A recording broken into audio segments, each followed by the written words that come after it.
यदि आप हमारे चैनल पे नए हो तो चैनल को सब्सक्राइब करना ना भूलें और बेल आइकन पे क्लिक करें ताकि हमारे सारे न्यूज स्टोरीज आप सबसे पहले देख सकें। DG hospital Mumbai. इस हॉस्पिटल में अक्सर पेशेंट की रेल रहती। यहां सभी पेशेंट का इलाज सस्ते दामों में किया जाता। यहां का स्टाफ भी काफी मदद करने वाला था। उन्हीं स्टाफ में से एक था नंदू। नंदू एक वार्ड बॉय था। उसे इस अस्पताल में काम करते काफी साल हो चुके थे। कभी पेशेंट को एक माले से दूसरे माले पर ले जाना, कभी ऑपरेशन थिएटर में हाथ बटाना, तो कभी डेड बॉडी को मुर्दा घर में ले जाना। नंदू को जो काम दिया जाता उसे वह पूरा करता। नंदू, 121 नंबर पेशेंट की फाइल तो ले आना। जी डॉक्टर, अभी लाता हूं। नंदू फाइल लेकर डॉक्टर को देता है। अब पेशेंट की तबीयत कैसी है? पहले से काफी अच्छी है डॉक्टर।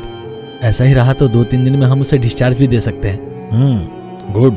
नंदू की अस्पताल में सभी से बनती थी, फिर चाहे वह नर्स हो, डॉक्टर हो या पेशेंट। नंदू भी कोई काम करने से कभी पीछे नहीं हटता। नंदू को बस एक ही चीज से नफरत थी और वो थी नाइट शिफ्ट। इसके 2 कारण थे। एक तो नंदू को रात में नींद बहुत आती थी और दूसरा, नंदू भूतदर्शी था। भूतदर्शी यानी जब भी कोई आत्मा अपने शरीर को छोड़ रही होती है तो वह जिस भी आदमी के कुंडली में भूतदर्शी योग है उसे वह दिखाई देती है। नंदू के कुंडली में भी भूतदर्शी योग था। हालांकि इतने सालों में उसे कोई भी प्रेत आत्मा नहीं दिखी थी। नंदू जब भी किसी ज्योतिष को अपना हाथ दिखाता उसे भूतदर्शी योग के बारे में सुनने को मिलता। बाबा, मेरी कुंडली देखकर मेरे जीवन के बारे में कुछ बताइए। अद्भुत, तुम्हारे कुंडली में तो भूतदर्शी योग है। भूतदर्शी योग? ये क्या होता है बाबा? जब भी आत्मा अपने शरीर को छोड़ रही होती है तब वो जिस भी आदमी के कुंडली में भूतदर्शी योग है उसे वह दिखाई देती है। तुम्हारी कुंडली में भी भूतदर्शी योग है। पर मेरे ही कुंडली में क्यों बाबा? ये तो विधि का विधान है, इसे कोई नहीं बदल सकता। मगर बाबा, इससे मुझे कोई परेशानी? चिंता मत करो बालक, तुम्हें प्रेत आत्माएं सिर्फ दिखेंगी पर वो तुम्हें कोई हानि नहीं पहुंचाएंगी। बाबा, आज तक तो मुझ पर कोई भी विपत्ति नहीं आई। भगवान करे आगे भी ऐसा ही हो। तथास्तु। नंदू को अस्पताल में महीने के 1 हफ्ते नाइट शिफ्ट करना जरूरी था। वैसे तो नाइट शिफ्ट में ज्यादा काम भी नहीं होता था और 1-2 घंटे सोने को ही मिल जाता, इसलिए बाकी वार्ड बॉय खुशी खुशी नाइट शिफ्ट कर लेते। मगर नंदू ऐसा नहीं था। जब भी उसे नाइट शिफ्ट करने के लिए कहा जाता तो वह बात को टाल देता या फिर दूसरे वार्ड बॉय को शिफ्ट चेंज करने के लिए फुसलाता। अरे रमेश, कल से अपनी नाइट शिफ्ट चेंज हो रही है ना? हाँ, मुझे तो सुबह की शिफ्ट मिली है। और तुझे? मुझे तो नाइट शिफ्ट मिली है यार। फिर तो तुम्हारे मजे ही मजे हैं। काम नहीं, सिर्फ बैठे रहो और बीच बीच में सोते रहो। वो सब तो ठीक है यार, मगर क्या? मेरी माँ को 2 दिन से रात को बुखार आने लगा है। रात में अचानक उसे तेज बुखार आने लगता है। उसी में अब नाइट शिफ्ट। मैं क्या करूँ, कुछ समझ नहीं आ रहा।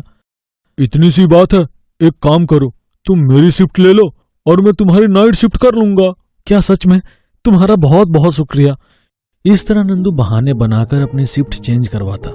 मगर कभी कभी जब कोई भी नंदू से शिफ्ट चेंज करना नहीं चाहता तब मजबूरन नंदू को नाइट शिफ्ट करनी पड़ती। नंदू, कल से तुम्हारी नाइट शिफ्ट है। सर, वो मैं नाइट शिफ्ट के बदले सुबह की शिफ्ट नहीं कर सकता? नंदू, ये तुम्हारा हर बार का है। तुम्हें आखिर नाइट शिफ्ट करने से प्रॉब्लम क्या है? कुछ नहीं सर, बस इस बार नाइट शिफ्ट कैंसिल कर दीजिए। मैं अगली बार से जरूर नाइट शिफ्ट करूंगा। सॉरी नंदू, ज्यादातर वार्ड बॉय छुट्टी पर हैं और बचे हुए वार्ड बॉय ने अपनी नाइट शिफ्ट पूरी कर ली है। तुम्हें नाइट शिफ्ट करनी ही होगी। ऐसा कहकर सुपरवाइजर वहां से चला जाता है। नंदू के दिल में अब एक ही डर लगी रहती, नाइट शिफ्ट। अगले दिन नंदू नाइट शिफ्ट करने अस्पताल आता है। हालांकि ज्यादा काम ना होने के कारण नंदू एक कुर्सी पर बैठ जाता है। समय बीतता है और समय के साथ साथ नंदू की आंखें भी धुंधली होने लगती है और नंदू की आंख लग जाती है। तब दूसरा वार्ड बॉय भागते हुए आता है। नंदू, जल्दी उठो, इमरजेंसी है। क्या हुआ? एक एक्सीडेंट का केस आया है, बचने के चांसेस कम है, ऑपरेशन थिएटर रेडी करना होगा। नंदू जल्दी से ऑपरेशन थिएटर की तरफ भागता है और जरूरी सामान इकट्ठा करने लगता है। तभी दूसरे वार्ड बॉय एक एक्सीडेंट हुए इंसान को ऑपरेशन थिएटर में लाते हैं। नंदू उस आदमी की ओर देखता है। उस आदमी का सर फटा हुआ था, पेट से खून निकल रहा था, एक पैर और हाथ की हड्डी टूटकर लटक रही थी। वो आदमी दर्द से चीख रहा था मगर उसके गले से आवाज ही नहीं निकल रही थी। उस आदमी ने नंदू की ओर देखा, जैसे उसकी आंखें नंदू से मदद मांग रही हैं। यह सब देखकर नंदू की आंखें फटी की फटी रह गई। तभी वहां डॉक्टर आ जाते हैं। नंदू जल्दी करो, जल्दी मेरे ग्लोव्स और मास्क दो। जी डॉक्टर। ऑपरेशन शुरू हुआ।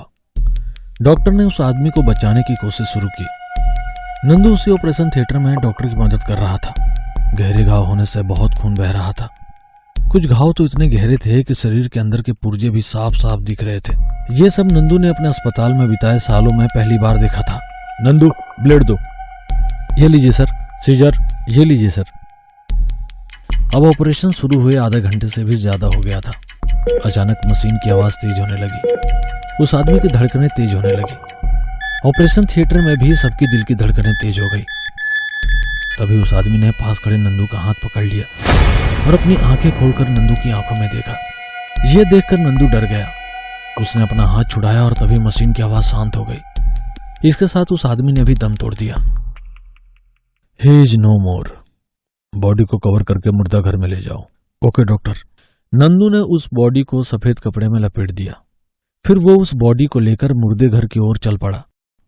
मुर्दा घर अस्पताल के बेसमेंट में था, इसलिए नंदू ने उस बॉडी को लिफ्ट में डाला और लिफ्ट के ग्राउंड फ्लोर का बटन दबा दिया। लिफ्ट में नंदू और वो बॉडी थी। नंदू के दिमाग में ऑपरेशन थिएटर में हुआ किस्सा आ रहा था।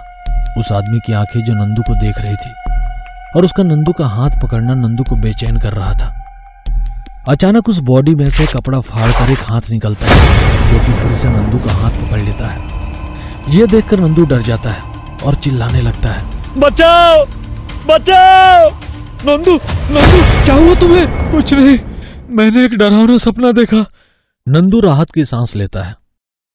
तभी एक वार्ड बॉय भागते हुए नंदू के पास आता है। नंदू उठो जल्दी, इमरजेंसी है, एक्सीडेंट का केस है, जल्दी ऑपरेशन थिएटर तैयार करो।